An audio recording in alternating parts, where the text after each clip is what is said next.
Video ini menayangkan informasi seputar sejarah Nusantara yang ada di salah satu objek wisata. Jangan skip-skip videonya agar kalian mendapat informasi yang lengkap sebagai referensi wisata kalian. Selamat menikmati sambil ditemani secangkir kopi yang ceria. Oke, lanjut. Kalau di Ciamis satu kawin, si putri-putrinya karawin tadi bikin di kerajaan Sunda. Ya karena jadi ayah was ngali di Braga ayah peranti ngajaga stasiun kereta perlintasan. Itu baheulana tah teu jauh beda jeung siga kitu bentuk bangunan.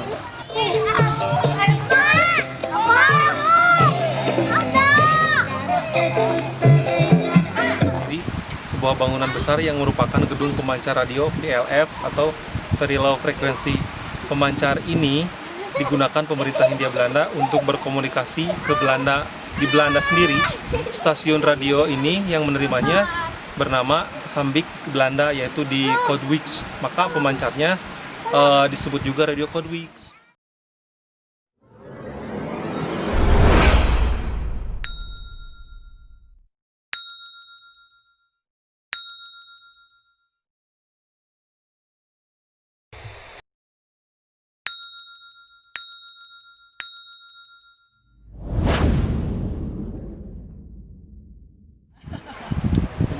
Hai guys, assalamualaikum warahmatullahi wabarakatuh. Ketemu lagi sama kawan plesir dan kita lagi berada di Gunung Puntang ya guys ya. Kebetulan saya hari ini lagi bareng-bareng sama kawan-kawan dari Banjaran. Dari mana nih? BHS itu dari Banjaran History Society. Kegiatannya apa aja Banjaran di sini? Kang Boy di sini. Kegiatan buat hari ini, Ya. buat hari ini ya historical trip di Radio Malabar, Gunung Puntang, Banjaran, Kabupaten Bandung. Ya, jadi Banjaran History ini sekarang ini lagi ngadain acara jejak sejarah atau napak tilas lah ke salah satu tempat bersejarah di Bandung Selatan atau Kabupaten Bandung, yaitu bekas stasiun Radio Malabar di Gunung Puntang guys. Jadi kalau bagi kalian yang belum pernah kesini, wajib cobalah. Bisa berkemah juga, ada juga napak tilas sejarah bekas stasiun Radio Malabar, ada juga Curug. Ya, Curug Siliwangi yang memang sudah sering dikunjungi, dan sekarang salah satunya kita akan ke Curug Cikahuripan. Curug Cikahuripan. Jaraknya berapa? Cikahuripan mah sekitar 10 menit. Sekitar 10 menit, tapi kita lihat treknya ya guys ya. Oke. Tunggu aja ya kelanjutannya. Siap.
Sudah ada protokol kesehatan guys. Duh guys, capek banget guys. Gimana, masih lanjut kawan-kawan? Lanjut, tetap semangat guys. Jangan pindah channel lagi ya, tetap di Kawan Plesir Official. Nah, sekarang ini kan berarti ke kawasan-kawasan hutannya. Mungkin Akang tahu nggak sejarah Curug Kahuripan atau Cikahuripan yang akan kita tuju ini? Sebetulnya kita berbicara dulu tentang terbentuknya Gunung Malabar. Ya. Jadi Gunung Malabar itu termasuk gunung yang memang sudah terkikis. Jadi dia tidak punya puncak yang datar. Jadi gunung ini memang udah terkikis lama, seperti Gunung Burangrang. Jadi kalau kita lihat dari kejauhan akan terbentuk seperti ngarai-ngarai tajam. Itu karena udah tererosi selama ribuan tahun pastinya. Tapi ini bukan termasuk gunung berapi ya kalau Malabar mah. Sebetulnya gunung itu kalau kata Pak Budi Brahmantio itu almarhum, gunung itu nggak ada yang mati. Jadi semuanya berapi, cuma masalah aktif Ya. dengan tidak aktif. Ya betul. Jadi mereka tuh mati hanya dalam ribuan tahun, kan kita manusia cuma beberapa puluh tahun. Nanti mereka juga bisa aktif lagi. Iya. Itu kan di luar kendali manusia lah. Misalnya ada manusia yang bisa bilang A, bisa bilang B, tapi kan itu tetap di luar kendali kita lah, guys. Berarti kayak Curug Cikahuripan sekarang itu sebenarnya memang kaitannya bukan dengan Malabar ya Pak, tapi dengan geografis gunungnya itu sendiri. Lebih dengan kearifan lokal. Kearifan lokal. Karena ya. kalau Cikahuripan itu banyak, emang di Jawa Barat itu kalau ada air nyusu atau ciburial atau mata air, Kahuripan. pasti selalu identik dengan Cikahuripan. Karena dari artinya sendiri Cikahuripan itu air yang menghidupkan. Betul. Jadi air pentingnya air bagi masyarakat sekitar atau warga lokal sendiri. Begitu Kang Wade. Oh siap. Tapi masih kuat kan? Alhamdulillah. Masih kuat. Lumayan capek. Najak sambil diwawancara gitu. Iya. Nanti aja. Baik. Oke guys, next time Siap, ya. guys. Nanti Tunggu kita aja buka liputannya. lagi destinasi yang lainnya, situs yang lainnya.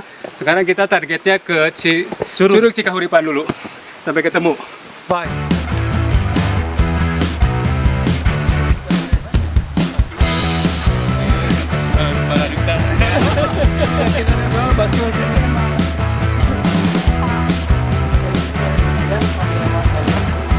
Resep baru dah. Capek guys.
Assalamualaikum warahmatullahi wabarakatuh. Ya, ketemu lagi bersama channel Kawan Plesir Official.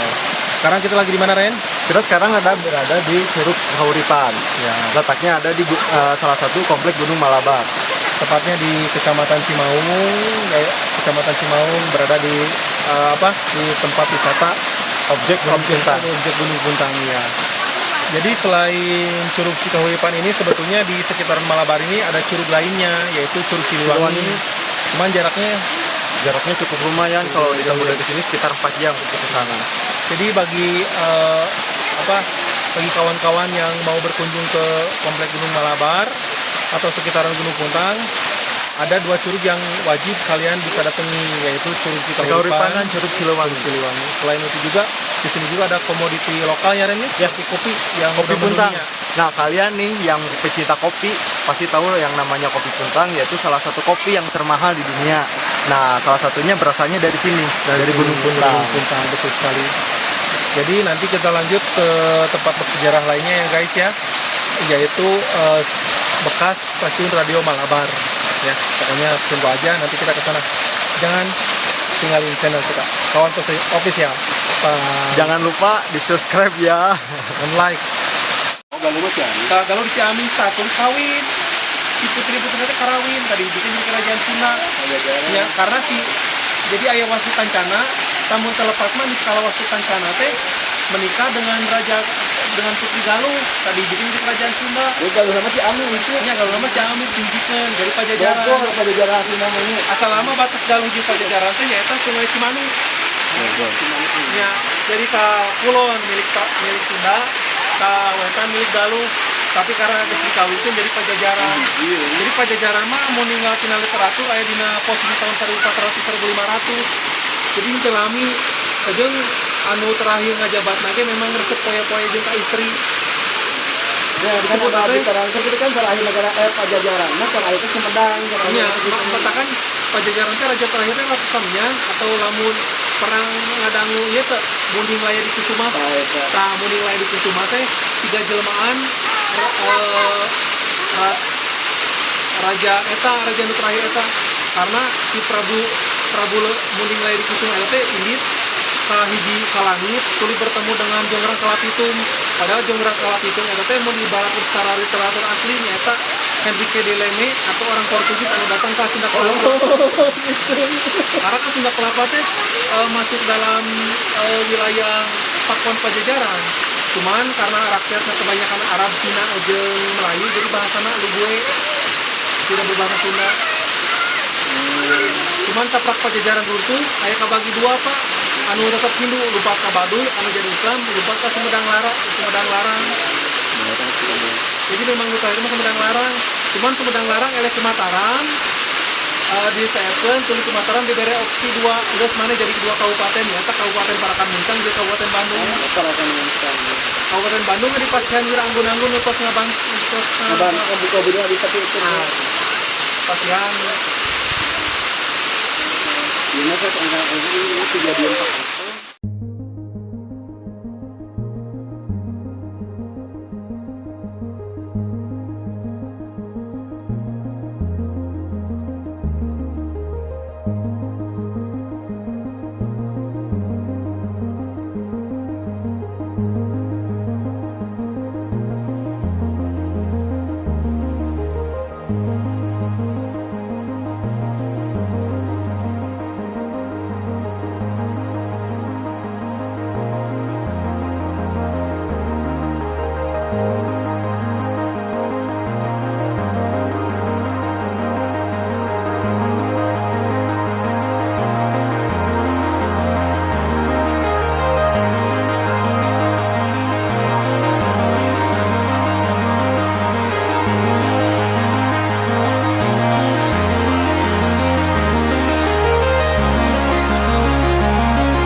Ningali di Braga aya paranti ngajaga stasiun kereta perlintasan.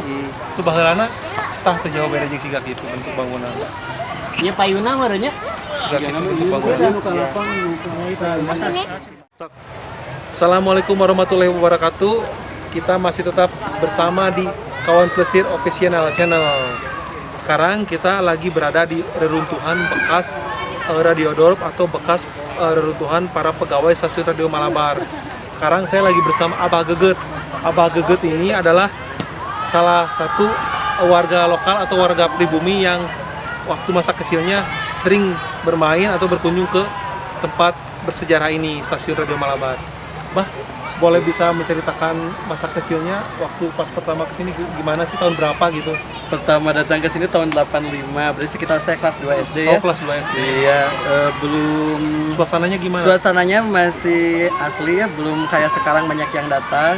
Paling warga-warga lokal saja yang main ke sini. Malahan itu kolam masih ada airnya, masih bisa kecipak-kecipung di sana. Oh, gitu. yang orang bilang kolam cinta ya, Bay? Iya betul, waktu itu masih ada airnya.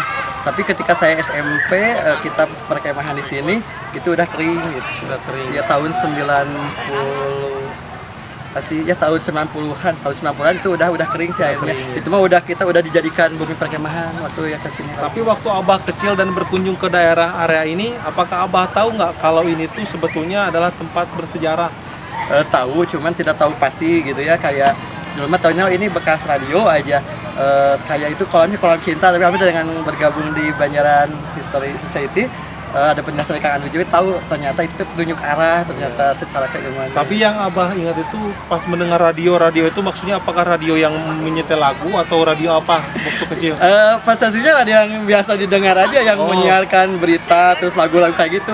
Ternyata penjelasan dari Kang Andri, ternyata itu mah alat telekomunikasi ya. Ya, bukan Iya. radio yang seperti radio gitu. lagu yang radio. Ya kita ya gitu gitu. Iya. Dulu mah prosesnya ke sana aja gitu. Berita sekarang dari Kang Andri. Atau nuhun ilmunya. Ya, kawan pelesir official channel, segitu dulu obrolan kita di tempat bekas runtuhan Radio Drop atau tempat rumah-rumah para pegawai dinas dari stasiun Radio Malabar. Dah.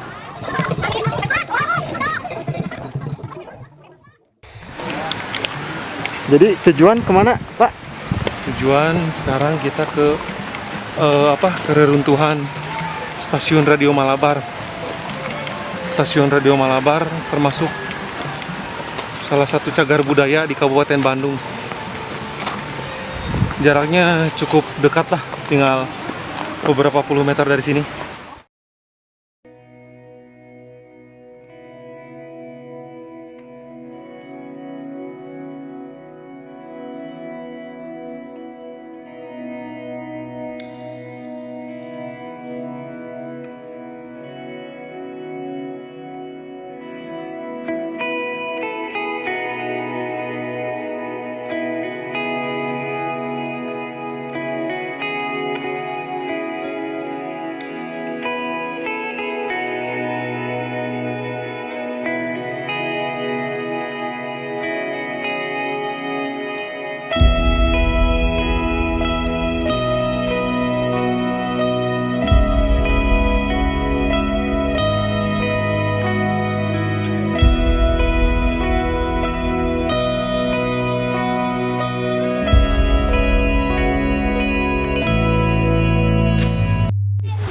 Oke Pak Andri, saat ini sekarang kita ada di mana nih?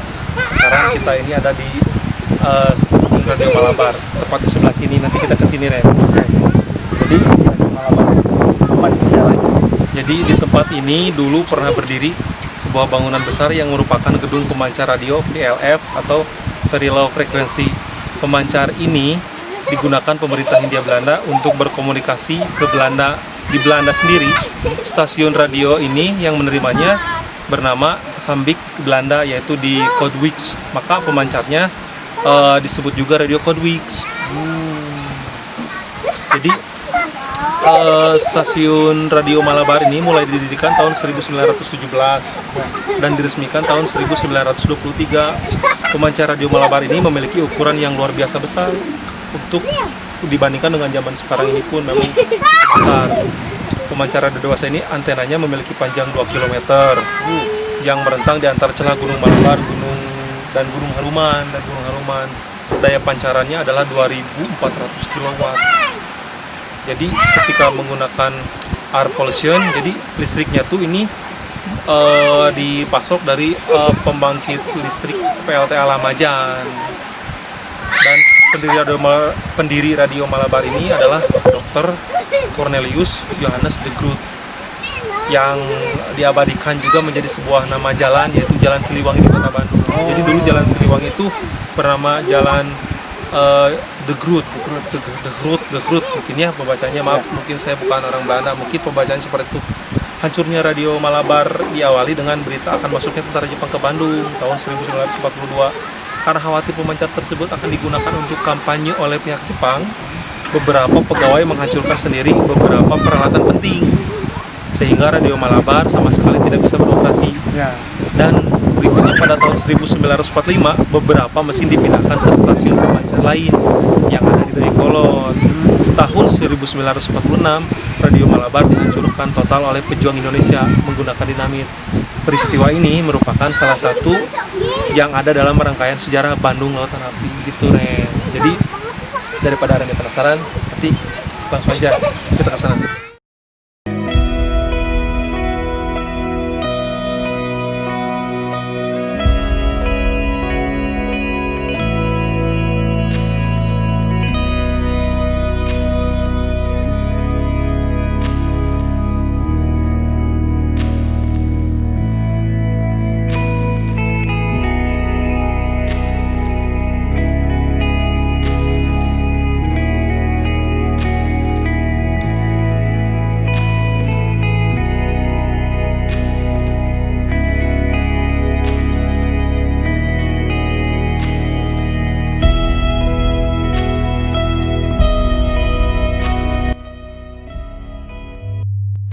Oke, masih bersama kami kawan Plesir Official Channel.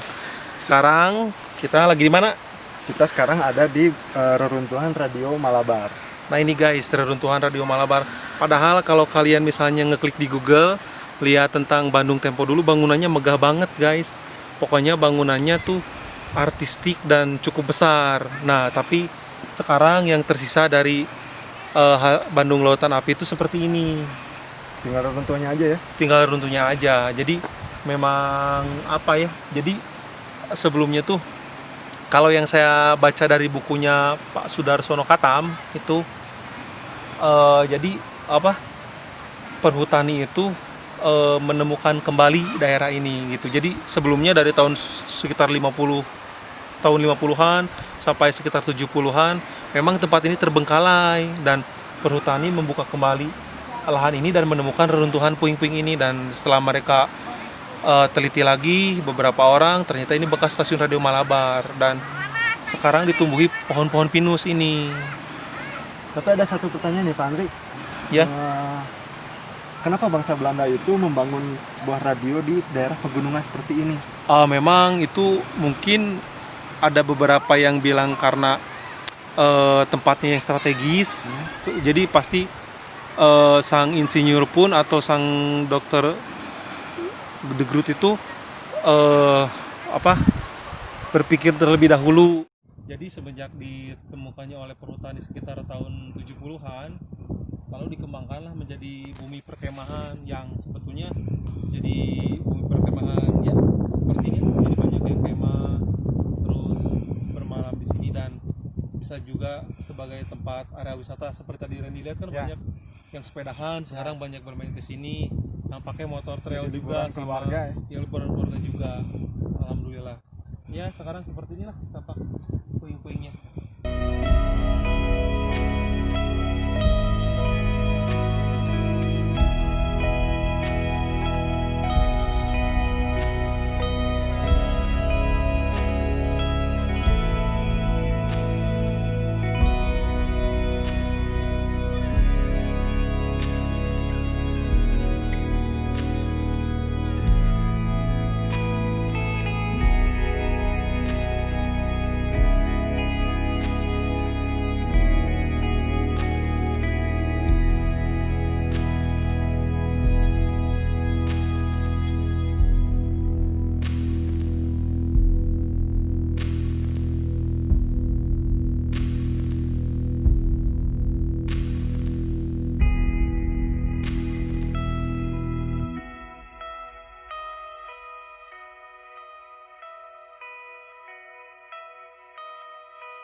Assalamualaikum warahmatullahi wabarakatuh. Bareng-bareng. Ye, 2 tilu. Assalamualaikum warahmatullahi wabarakatuh.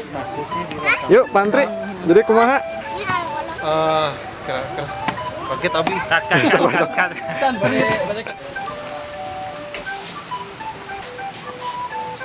Masa direkam?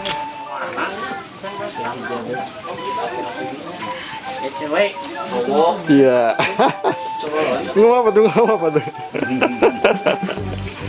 Bejit doang naon, Pak? Oh. Racikan. Saya ya. Racikan. Adanya saya. Zaman boboy sana. Kumaha Pantri? Parut. Oh, lah. Tapi dari mas Arab ya kami bergabung dengan Mas Tangno. Kumaha Pak Juragan? Beres.